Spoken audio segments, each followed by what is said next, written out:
Market big voice में चर्चा शुरू करते हैं। राजेश कोठारिया हमारे साथ जुड़ रहे हैं, अल्फा एक्यूरेट एडवाइजर्स के एमडी।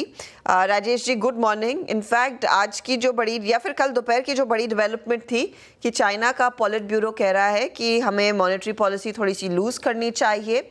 अब ये खुलासा नहीं है कि कितना और स्टिमुलस आएगा, कितने रेट पे कितनी बार एक्शन देखने को मिलेगा, लेकिन इसका ये कितना डिफरेंट है फ्रॉम द लास्ट स्टिमुलस जो इन्होंने मेंशन किया था, क्योंकि तब डर यही था कि पैसा उधर जाएगा, भारत में नहीं टिकेगा।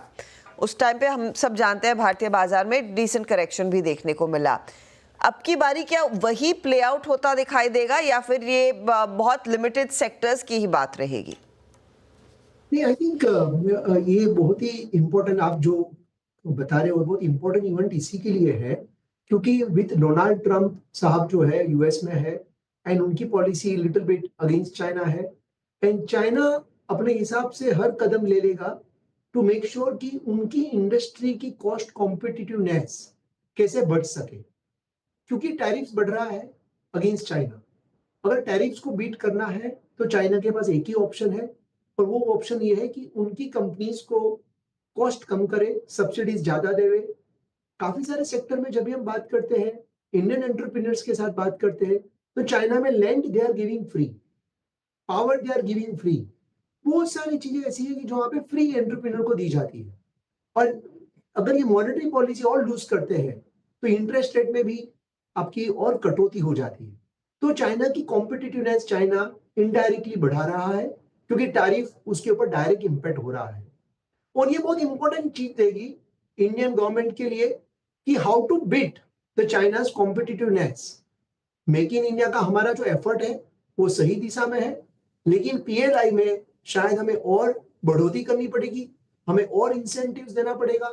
स्टेट गवर्नमेंट को अलग टाइप की एक न्यू सब्सिडीज जैसे एसीजेड होते हैं, इंडस्ट्रियल पार्क्स होते हैं, लैंड लेबर रिफॉर्म्स होते हैं, ये बहुत करना जरूरी हो जाएगा।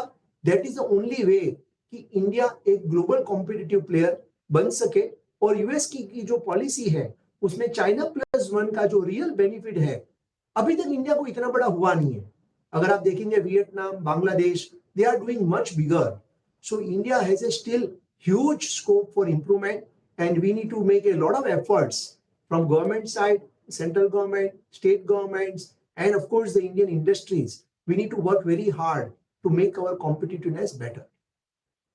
So, approaching it from a stock market perspective, आप अपने आप को कैसे पोजीशन करेंगे अगर इस करंट चाइना की सिचुएशन का भारतीय ट्रेडर निवेशक को फायदा उठाना है? क्या आप ये मेटल स्टॉक्स, केमिकल स्टॉक्स में एक्सपोजर लें, क्योंकि जाहिर तौर पर वहां पर शायद एक पिकअप देखने को मिल सकता है प्राइसेस में? क्या वो फेयर प्ले रहेगा? नहीं, जब भी हम स्पेशलिटी केमिकल स्पेस देखते हैं तभी जनरली हम इस तरह की कंपनी को देखते हैं जो चाइना से कंपटीशन में न करती हो। अगर आपको पता रहेगा लाइक 2018-19 से we were very bullish on speciality chemical, लेकिन हमारे पास एक भी कंपनी पोर्टफोलियो में ऐसी नहीं थी जो चाइना से कंपटीशन में हो। इनफैक्ट हमारे पास ऐसी कंपनी थी जो चाइना को एक्सपोर्ट करता था। Those companies they were exporting to China rather than China dumping into India. And similarly, of course, after that we made big money and 2023 में हमने पूरा स्पेशलिटी केमिकल जीरो कर दिया था, 11-12% का वेटेज जीरो कर दिया था। अभी हम वापस स्पेशलिटी केमिकल आइडेंटिफाई करना शुरू किए हुए हैं। We have identified 2 companies, मैं नाम नहीं बता पाऊंगा, लेकिन both these companies are global proven leaders in their specialty chemistry domain. ये बहुत इंपॉर्टेंट है। हमें कमोडिटी केमिकल नहीं प्ले करना है क्योंकि चाइना का डंपिंग अभी भी बहुत ही स्ट्रांग है and those commodity chemicals margins will remain under pressure. लेकिन जो स्पेशलिटी केमिकल है जहां पे चाइना का कंपटीशन ऑलमोस्ट निग्लिजिबल है, वो कंपनी जैसे एक फ्लोरीन केमिस्ट्री है, they will do very well. जैसे एक कलर पिगमेंट का एक स्पेशलिटी है जहां पे अप्रूवल में ही आपको 18, 24, 36 महीना कस्टमर का लग जाता है, जहां पे चाइना का रोल बहुत ही कम है, जहां पे Japanese player are number 1 players. ऐसी एक जो पिगमेंट एंड कलर रिलेटेड का जो स्पेशलिटी केमिस्ट्री है, that is another company which we have purchase. So we need to be very very selective.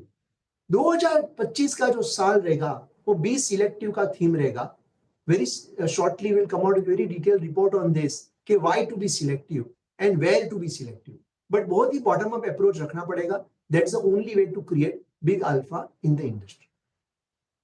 Okay, तो ये आपने नाम नहीं लिए लेकिन हिंट्स तो काफ़ी दे दिया है कि किस तरह की कंपनियों पर आप फोकस करेंगे केमिकल साइड पर. ये बताइए, बैंकों पर इस समय अब क्या रुझान बनता दिखाई देगा?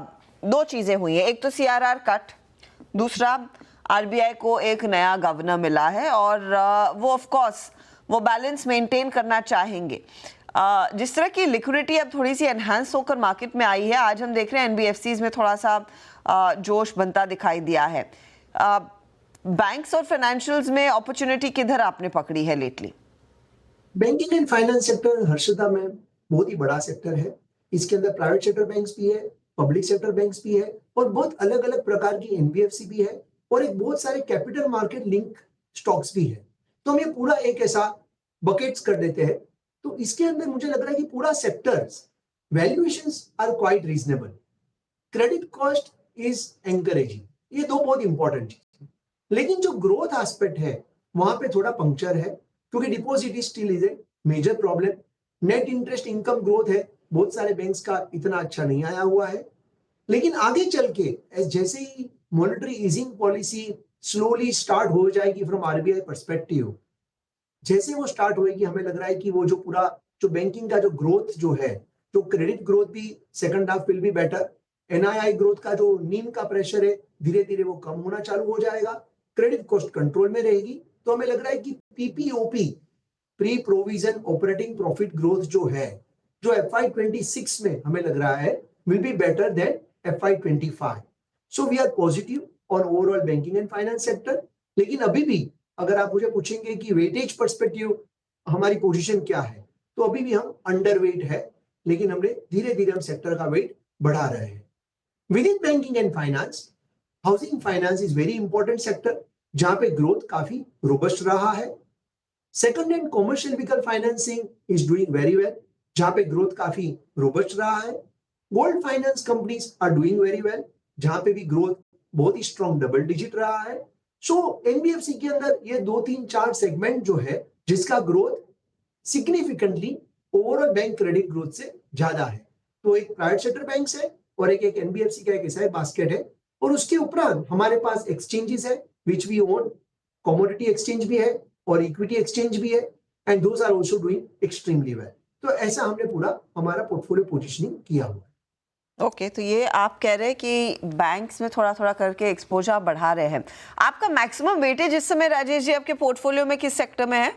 बैंकिंग एंड फाइनेंस अबाउट अगर हम हमारा आईओपी पोर्टफोलियो पूछेंगे, हमारा मल्टी कैप जो है उसमें बैंकिंग एंड फाइनेंस हमारा लार्जेस्ट एक्सपोजर है. लेकिन हम अंडरवेट है. एक होता है एब्सोल्यूट एक्सपोजर और एक होता है रिलेटिव एक्सपोजर. अगर आप बडिंग बीस्ट हमारा जो मिड एंड स्मॉल के पीएमएस है, ट्रिपल ए बडिंग बीस्ट, वहां पे एक्सपोजर सबसे ज्यादा हमारा कैपिटल गुड्स पे है. We are extremely bullish on capital goods as a theme. Rajesh ji, ये न्यू एज लिस्टिंग्स में स्विगी और स्विगी के पहले जो जोमेटो आया, स्विगी पर आज ऑफ कोर्स हम वो सीएलएसए वाली रिपोर्ट पढ़ रहे थे. ये क्यों कॉमर्स को लेकर आप कितने बुलिश है? क्योंकि कुछ लोग तो कहते 6 गुना हो जाएगा अगले 3 सालों में. क्यों कॉमर्स का मार्केट एक्सपोजर लेना शुरू करें, किया है या नहीं? देखो ये सब नए इमर्जिंग सेक्टर्स है, इवॉल्विंग सेक्टर है. हमें सीखना पड़ेगा, समझना पड़ेगा और कंपनीज भी इवॉल्व हो रही है.